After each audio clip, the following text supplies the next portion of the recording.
O fundo imobiliário de hoje tem 48 imóveis espalhados por 13 estados do Brasil. É focado no setor varejista e seu rendimento de dividendos no último mês foi de 0,89%. Vamos conhecer um pouco mais a respeito dele. O TRXF11, TRX Real Estate.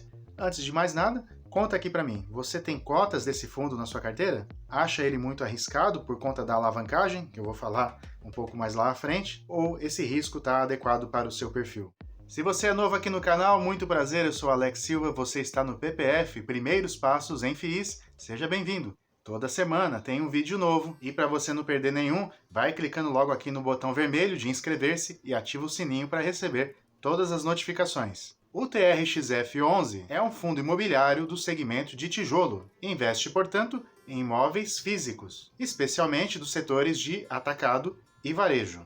Lá no relatório gerencial do fundo, os gestores trazem o objetivo desse fundo, que é obter renda por meio da aquisição, do desenvolvimento e da venda de imóveis locados preferencialmente para grandes empresas e com contratos de longo prazo. Então, logo de cara, eu já vou logo dizendo que uma das vantagens que eu vi nesse fundo é a questão dos contratos atípicos. Vou falar já já a respeito deles. Esse fundo tem a TRX Gestora de Recursos como gestora e a BRL Trust como seu administrador. Atualmente, ele está na posição 49 do IFIX, tem mais de 38 mil cotistas e nos últimos 30 dias o movimento diário foi de 2,7 milhões de reais, portanto um fundo com bastante liquidez, não tem problema para você comprar ou vender cotas. E no último relatório do fundo, que foi disponibilizado há poucos dias, teve uma atualização do número de investidores. Na verdade, hoje são 39.756 mil cotistas, e em relação ao ano de 2020, houve um incremento aí de mais de 25 mil investidores. Portanto, é um fundo que vem realmente caindo aí no gosto da galera, e como eu ainda não tinha falado a respeito dele, trago hoje aí esse estudo, essa análise, lembrando que nada do que eu disser aqui é uma recomendação nem de compra, nem de venda, é apenas a visão de um investidor iniciante. Outras informações relevantes aqui que estão no relatório são referentes à comparação de 2020 com 2021. Então nós vemos aqui uma variação positiva em todos os itens. Valor investido em imóveis, o número de imóveis, a presença em número de estados, também nas cidades, a área bruta locável do fundo, área de terreno, isso mesmo, porque esse fundo, ele além de ter imóveis para renda, de onde ele tira os dividendos para os seus cotistas, ele também tem terrenos onde ele está fazendo novos imóveis, ou seja, é um fundo que tem também desenvolvimento imobiliário. Vemos aí a distribuição mensal média por cota, que veio aumentando, além da receita anual total e do prazo médio dos contratos, que é superior a 15 anos, vou entrar já já neles. Outras informações relevantes estão aqui, ó, o crescimento dos dividendos por cota em 2021. Em 2020, os rendimentos foram de 7,58 e já no ano passado, eles aumentaram para 8,79, portanto, quase 16% de aumento, bem acima da inflação, e esse é um bom ponto positivo para o fundo. Mas será que ele vai manter esse mesmo nível em 2022?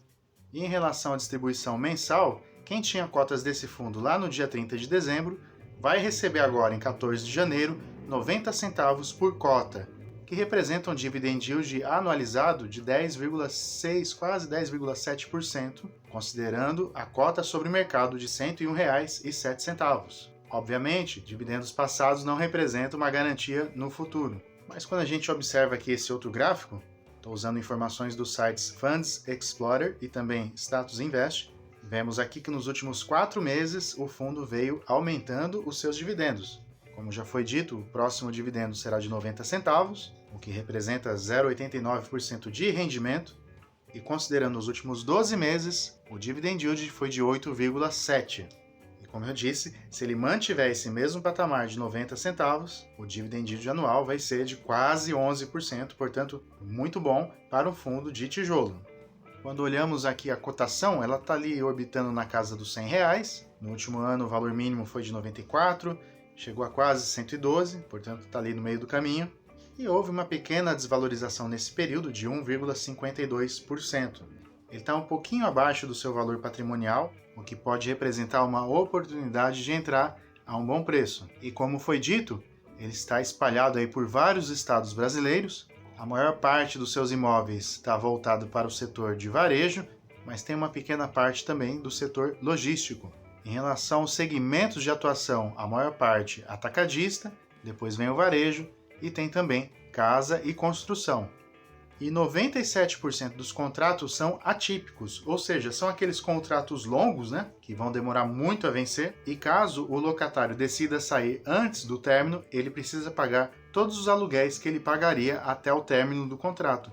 E isso dá bastante segurança para o fundo e também para os cotistas. Aqui vemos os vencimentos desses contratos, 6% a partir de 2030, portanto tem ainda bastante tempo até lá.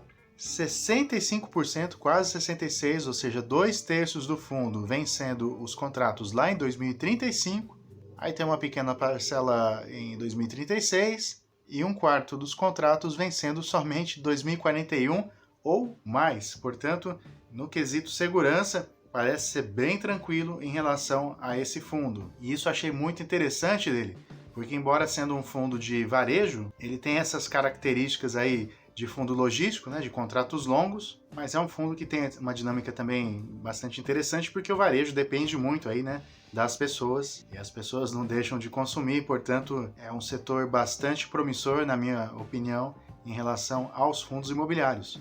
E aqui temos os locatários. Quem são eles? O Açaí Atacadista, com mais de 53%, Grupo Pão de Açúcar, 28%, o Extra, quase 12%, tem a Sodimac e o Big.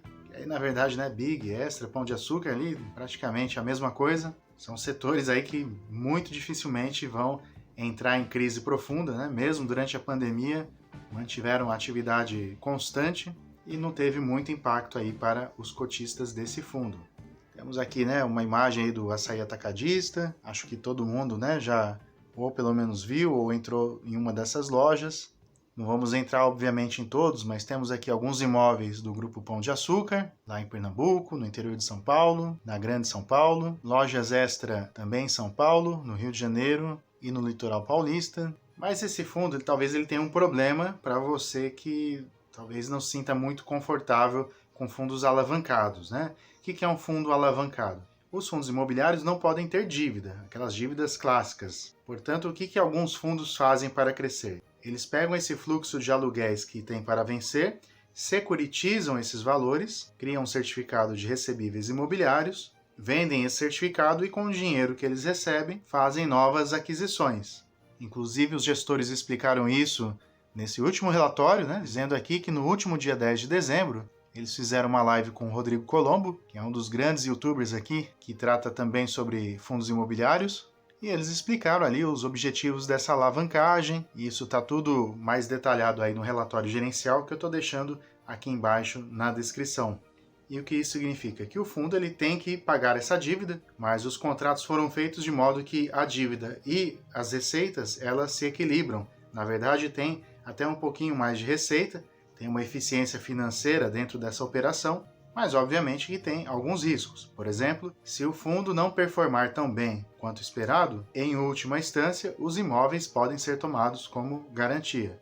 Mas isso não prejudica o patrimônio que já existe dentro do fundo, somente esses novos imóveis.